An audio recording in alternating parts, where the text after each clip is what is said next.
हाय PWD candidates, मैं स्वागत करता हूं आप सभी का एसवीपी इंस्टीट्यूट यूट्यूब चैनल पर। बच्चों, आप ये जानना चाहते हैं कि काउंसलिंग किस प्रकार से होगी, एडमिशन कैसे होगा, फिजिकल वेरिफिकेशन कब होगा, कैसे होगा, कहाँ होगा, स्टेट का, ऑल इंडिया का, और कब ये सारे इवेंट होने वाले हैं, और इन सभी की जानकारी आपको कैसे मिलेगी। बच्चों, इस एक सिंगल वीडियो में मैं आपके इन सारे सवालों के जवाब दूंगा। वीडियो को एंड तक देखना।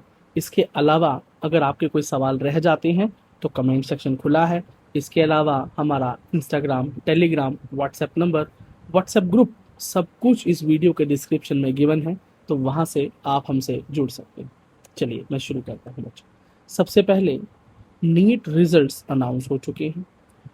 अगर आप क्वालिफाइड हैं, क्वालिफाइड से मेरा मतलब है कि अगर आप जनरल हैं, ईडब्ल्यूएस हैं और आपके 194 मार्क्स हैं, अगर आप एससी हैं या और ओबीसी हैं और आपका 177 स्कोर है, और अगर आप एसटी हैं और आपका स्कोर 178 है, तो आप काउंसलिंग के लिए एलिजिबल हैं, यानी एडमिशन प्रोसेस के लिए आप आगे बढ़ सकते हैं, ऑल इंडिया में भी और स्टेट में भी।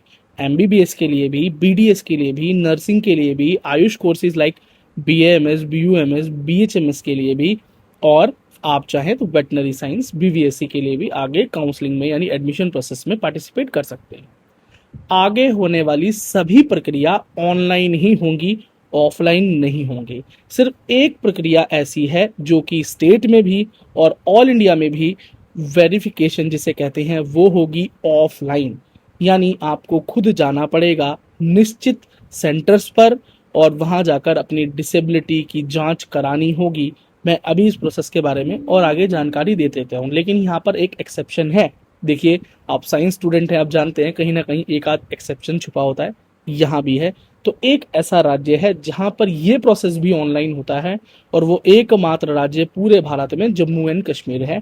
इसके अलावा किसी और अन्य राज्य में ऑनलाइन फिजिकल वेरिफिकेशन नहीं होता, क्योंकि नाम ही जब फिजिकल वेरिफिकेशन है, जिसका मतलब है कि आपको फिजिकली वेरीफाई किया जाएगा, ये प्रोसेस भी ऑनलाइन हो जाता है जम्मू एंड कश्मीर में। चलिए अब हम आगे बात करते हैं। बच्चों, नीट रिजल्ट के बाद और अगर आप क्वालिफाइड हैं तो उसके बाद आपके लिए नेक्स्ट प्रक्रिया काउंसलिंग ही है। लेकिन काउंसलिंग में पार्टिसिपेट करने से पहले आपका वेरिफिकेशन किया जाएगा। जी हाँ, वेरिफिकेशन काउंसलिंग से पहले ही होता है, और पहले ऑल इंडिया काउंसलिंग शुरू होती है और फिर आपके राज्यों की काउंसलिंग, यानी पहले admission process all India level पर शुरू होता है और फिर उसके बाद राज्य के लेवल्स पर शुरू होता है। अलग अलग राज्यों में अलग अलग जो है ये प्रक्रिया चलती है, एडमिशन की प्रक्रिया जिसे काउंसलिंग कहते हैं, और ये पूरी तरीके से ऑनलाइन है। हर राज्य में ऑनलाइन है, ऑफलाइन अब कहीं भी नहीं है। तो वेरिफिकेशन काउंसलिंग से पहले होने वाली प्रक्रिया है। कितनी पहले? लगभग 2 हफ्ते पहले या कम से कम 10 दिन या 9 दिन पहले जरूर ये शुरू हो जाती है। पहले आपको पीडब्ल्यूडी नोटिस ही देखने को मिलेगा ऑल इंडिया का, यानी पहले आपको वेरिफिकेशन का नोटिस ही देखने को मिलेगा।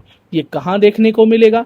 तो ये आपको देखने को मिलेगा मेडिकल काउंसलिंग कमेटी की ऑफिशियल वेबसाइट पर, जिसे हम शॉर्ट फॉर्म में एमसीसी कह देते हैं।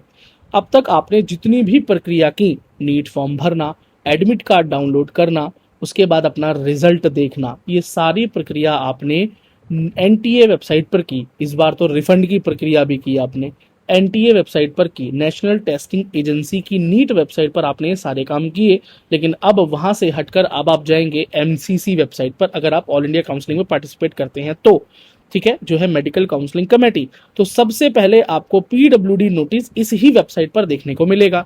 अब आप कहेंगे भैया हम हर रोज तो शायद उस वेबसाइट को फॉलो नहीं कर पाएंगे, तो क्यों चिंता कर रहे हो? एसवीपी इंस्टीट्यूट को सब्सक्राइब करके रखो, इंस्टाग्राम, टेलीग्राम, व्हाट्सएप पर जुड़ के रहो। आपको वो नोटिस आते ही सबसे पहले इस चैनल पर पता भी चल जाएगा, और उस नोटिस में जितनी भी जानकारियां होंगी, जितनी भी बारीकियां होंगी, वो सभी आपके साथ मैं टाइमली शेयर कर दूंगा। तो बिल्कुल भी आप फिक्र ना करें। दूसरी बात, जब वो पीडब्ल्यूडी नोटिस आएगा, जिसे फिजिकल वेरिफिकेशन का नोटिस कहते हैं, और काउंसलिंग से पहले आएगा, तब वहां पर पूरी ये जानकारी होगी कि पीडब्ल्यूडी बच्चों को कब से कब तक, एक पूरा टाइम स्लॉट होता है, कम से कम 9 दिन तो जरूर मिलेंगे, अधिक से अधिक आपको 2 हफ्ते भी मिल सकते हैं, कि कब से शुरू हो रहा है और कब तक खत्म होगा। एक पूरा टाइम स्लॉट दिया होगा, और नीचे सेंटर्स की जानकारी कि कौन कौन से सेंटर्स हैं जहां जाकर आप अपना सर्टिफिकेट अवेल कर सकते हैं। सर्टिफिकेट से मेरा मतलब है जब आप किसी भी सेंटर विजिट करते हैं, वैसे एग्जाम्पल दिल्ली के अंदर है Vardhman Mahavir medical college, lady Harding medical college और राम मनोहर लोहिया हॉस्पिटल यानी Atal Bihari institute of medical science. ये तीन जो हैं ये वेरिफिकेशन सेंटर हैं, एनएमसी द्वारा, एनटी द्वारा, एमसीसी द्वारा ये निर्धारित किए गए हैं। ये जरूर इस बार भी लिस्ट में आपको मिलेंगे। उत्तर प्रदेश में बीएचयू है, कोलकाता के अंदर यानी वेस्ट बंगाल में आपको आईपीजीएमआर देखने को मिलता है, चंडीगढ़ में जीएमसीएच चंडीगढ़ है, अगरतला में त्रिपुरा है, यानी और उसके बाद अगर बात करें तो उड़ीसा में एससीबी है, फिर बात करें गुजरात में तो अहमदाबाद है, और इसी प्रकार से गोवा में जीएमसी गोवा है, महाराष्ट्र के अंदर जेजे है, एम्स नागपुर है, एआईपीएमआर है, अलियावर जंग है, और इसी प्रकार से बहुत अलग अलग सेंटर्स हैं।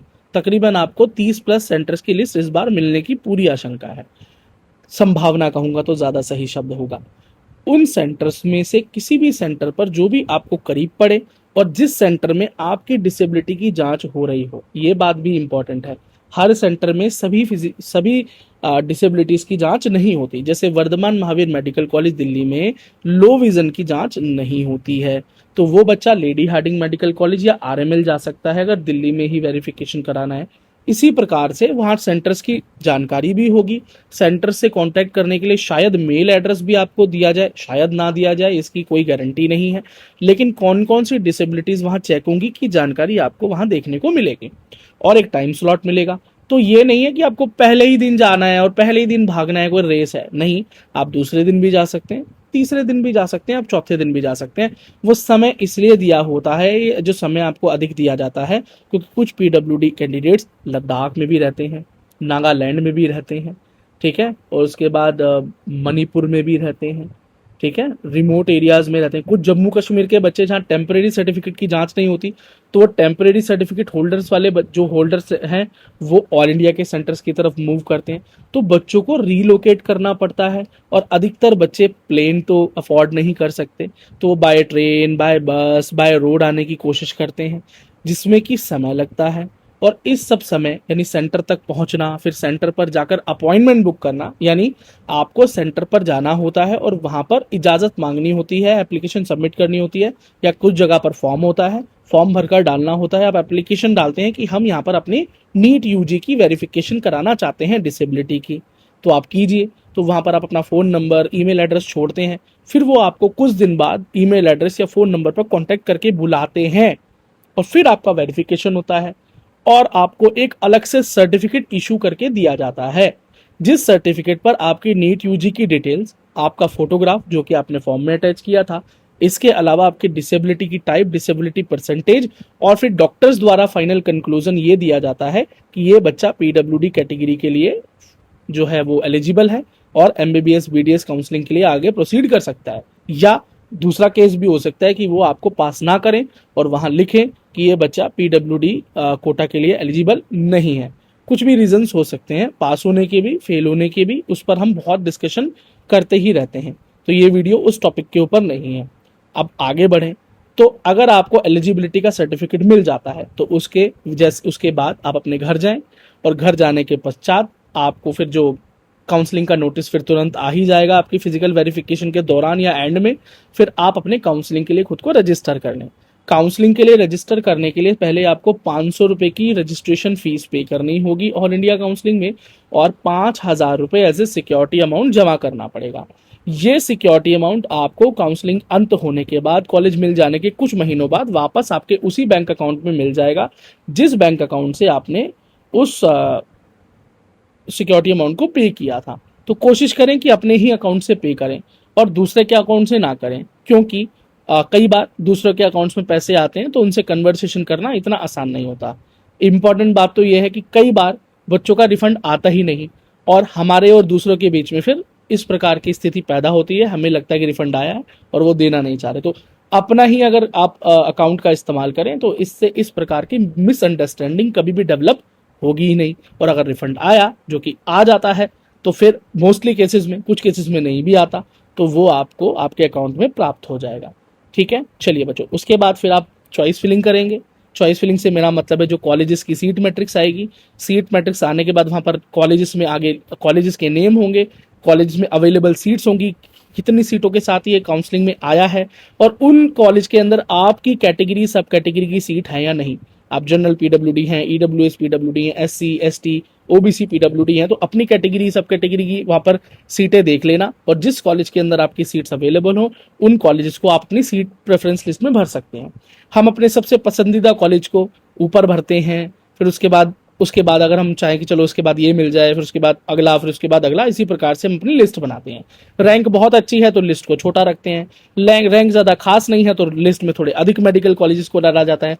रैंक, और एक बात याद रखें, चॉइस फिलिंग में कॉलेजेस को भरने की कोई लिमिट नहीं होती, आप अवेलेबल सारी चॉइसेस भी भर सकते हैं। ठीक है, ये बात मैं आपको बता रहा हूँ। सिस्टम हमेशा ऊपर से अलॉटमेंट करना शुरू करता है, ऊपर मिल जाता है तो नीचे वाले कॉलेजेस की तरफ वो नहीं जाता। खैर, काउंसलिंग के समय में ये सारी बात आपसे करूंगा ताकि आपकी काउंसलिंग की प्रक्रिया आसान हो जाए। आप चाहें तो काउंसलिंग के लिए हमसे भी जुड़ सकते हैं, हमारे व्हाट्सएप नंबर 9211686820 पर कॉन्टैक्ट करके, डिस्क्रिप्शन में मौजूद है और कमेंट सेक्शन में भी अवेलेबल है। उसके बाद फिर कोई कॉलेज आपको अलॉट होता है, या तो राउंड 1 में होगा, नहीं तो राउंड 2 में भी हो सकता है, राउंड 3 में भी हो सकता है, राउंड 4 में भी हो सकता है। और अगर आपको कोई कॉलेज अलॉट होता है तो वहां से आपका अलॉटमेंट लेटर डाउनलोड होगा। उसके बाद आपको इंस्ट्रक्शन वहीं गिवन होंगे कि कौन सी डेट से कौन सी डेट तक आपको कॉलेज में जाकर एडमिशन प्रक्रिया पूरी करनी है।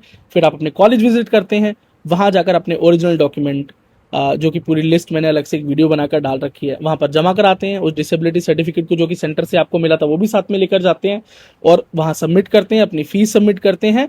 और उसके बाद फिर कॉलेज और आपके बीच का कन्वर्सेशन है कि कब से क्लास स्टार्ट होंगी, कब से वो आपको बुलाते हैं, फिर कब से आपकी पढ़ाई स्टार्ट होती है। तो ये है बच्चों काउंसलिंग का पूरा हिसाब किताब। अब इंपॉर्टेंट बात क्या है, कुछ बच्चे स्टेट काउंसलिंग्स में भी पार्टिसिपेट करते हैं, तो स्टेट काउंसलिंग्स के अंदर भी बेटा सेम प्रोसीजर अपनाया जाता है। कुछ स्टेट्स में अलग से फिजिकल वेरिफिकेशन नहीं होता, लेकिन कुछ स्टेट्स में होता है। जैसे दिल्ली में अलग से कोई फिजिकल वेरिफिकेशन नहीं होता, यूपी में कोई भी अलग से फिजिकल वेरिफिकेशन नहीं होता, सीधा काउंसलिंग में जाते हैं आप, ऑल इंडिया से जो सर्टिफिकेट लिया है वो इससे ही काम चलता है। महाराष्ट्र में कोई फिजिकल वेरिफिकेशन नहीं होता, पंजाब में कोई फिजिकल वेरिफिकेशन नहीं होता। ये वो स्टेट्स हैं, अगर आप ऑल इंडिया से कहीं सर्टिफिकेट लेकर आ गए हैं अपने जिस भी नजदीकी सेंटर से, उससे उसका ही सर्टिफिकेट आपके स्टेट में भी चल जाता है। कुछ स्टेट्स ऐसी हैं जो अपना वेरिफिकेशन अलग से भी कंडक्ट कराती हैं, अगर आप चाहते हैं तो वहां भी पार्टिसिपेट कर सकते हैं। बिहार में है, झारखंड में है, जम्मू कश्मीर में है, इसके अलावा उड़ीसा में है, गुजरात में है, केरला में है, कर्नाटका में है, तमिलनाडु में है, तो आंध्रा में भी है। तो इस प्रकार की स्टेट्स हैं जहां पर अपना फिजिकल वेरिफिकेशन अलग से भी होता है, और आप चाहें तो वहां भी फिजिकल वेरिफिकेशन में जाकर वहां काउंसलिंग में भी पार्टिसिपेट कर सकते हैं। स्टेट में थोड़ी सी कट ऑफ लोअर एंड पर जाती है, ऑल इंडिया में थोड़ी सी हायर जाती है, लेकिन कुछ ऐसे स्टेट्स हैं जहां पर ऑल इंडिया से भी ज्यादा कट ऑफ जाती है। क्यों? क्योंकि वहां पर पीडब्ल्यूडी सीट्स की संख्या कम और पीडब्ल्यूडी कैंडिडेट्स की संख्या ज्यादा है, और इंपॉर्टेंटली उन स्टेट से पीडब्ल्यूडी बच्चों का स्कोर भी हायर एंड पर रहता है, तो कंपटीशन हो गया 3 गुना। वो स्टेट हैं जैसे दिल्ली, जैसे कि जम्मू कश्मीर। ठीक है बच्चों, इसके अलावा कुछ और जानकारी चाहते हैं, कुछ डाउट रह गया है, हमारे कमेंट सेक्शन खुले हैं, हमारा इंस्टाग्राम टेलीग्राम पेज अवेलेबल है, लाइव हम आते रहते हैं, लाइव में आकर आप जुड़ सकते हैं, और आप चाहें तो एज ए मेंबर भी हमसे जुड़ सकते हैं by clicking on join button, और जो भी मेंबरशिप आपके सारे बेनिफिट्स पूरे करती हो उस मेंबरशिप को आप ज्वाइन कर सकते हैं और अपने सवालों के जवाब ले सकते हैं। बच्चों, all the best for your physical verification and counselling process by from SVP institute and my self Vicky Singh.